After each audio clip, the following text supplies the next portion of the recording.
Vilma Santos, Luis Manzano, di napigilan ang pagtakbo sa 2025, nag-file na ng COP. Matapos ang mahigit 3 taon ng pamamahinga mula sa mundo ng politika, muling babalik si Vilma Santos, ang kilalang star for all seasons, sa kanyang pampulitikang karera. Ngayong araw, 3 ng Oktubre, formal niyang inihain ang kanyang Certificate of Candidacy, COP, sa Batangas Provincial Capital para sa darating na halalan sa 2025. Ang aktres, nakilala hindi lamang sa kanyang mga natatanging pagganap sa pelikula kundi pati na rin sa kanyang mga kontribusyon sa politika, ay mag-aambisyon muli bilang gobernador ng Batangas sa halalan ng Mayo taong 2025.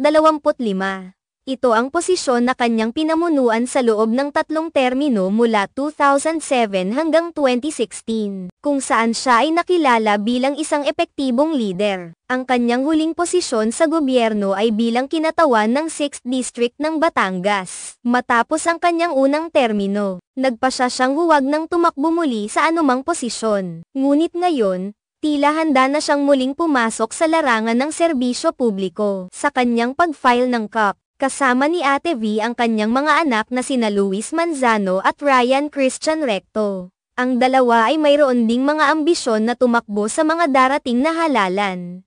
Ang kanilang pagkakasama sa pagdalo sa naturang okasyon ay simbolo ng suporta at pagkakaisa sa kanilang pamilya sa kanilang mga layunin sa politika. Ang pagbabalik ni Vilma Santos sa politika ay tiyak na magdadala ng maraming inaasahan mula sa mga taga-suporta at taga-Batangas. Sa kanyang mga nakaraang termino, napatunayan niyang may kakayahan siyang pamunuan ang kanyang lalawigan at isulong ang mga programang makikinabang ang mga mamamayan. Kilala siya sa kanyang mga proyekto na nakatuon sa edukasyon, kalusugan, at kaunlaran ng mga lokal na komunidad. Bilang isang artista, nagdala si Vilma ng malaking impluwensya at kasikatan sa kanyang mga inisyatibo, at tiyak na ang kanyang pangalan ay may malaking timbang sa mga mamimili. Ang kanyang pagbabalik sa politika ay nagbukas muli ng diskusyon tungkol sa kanyang mga nagawa at mga posibleng plano para sa hinaharap ng Batangas. Maraming mga mamamayan ang umaasa na may pagpapatuloy ni Vilma ang kanyang mga naumpisahan noong siya ay nasa pwesto pa.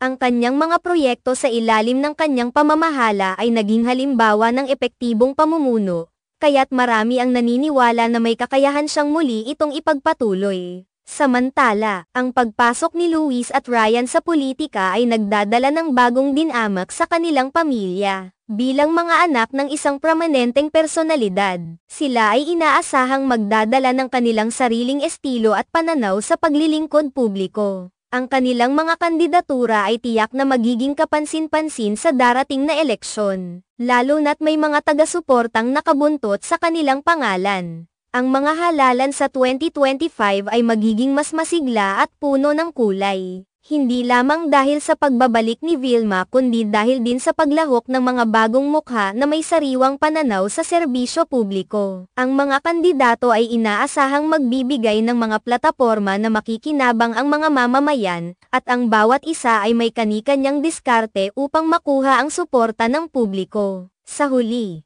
ang pagbabalik ni Vilma Santos sa politika ay nagbigay ng inspirasyon sa marami na patuloy na mangarap at magsikap sa kanilang mga layunin. Ang kanyang kwento ay nagsisilbing paalala na ang serbisyo publiko ay isang mahalagang tungkulin na dapat isakatuparan ng may puso at dedikasyon. Tiyak na marami ang nag-aabang kung ano ang mga susunod na hakbang ni Ate V at kung paano niya isusulong ang mga adbokasya para sa kanyang mga kababayan sa Batangas.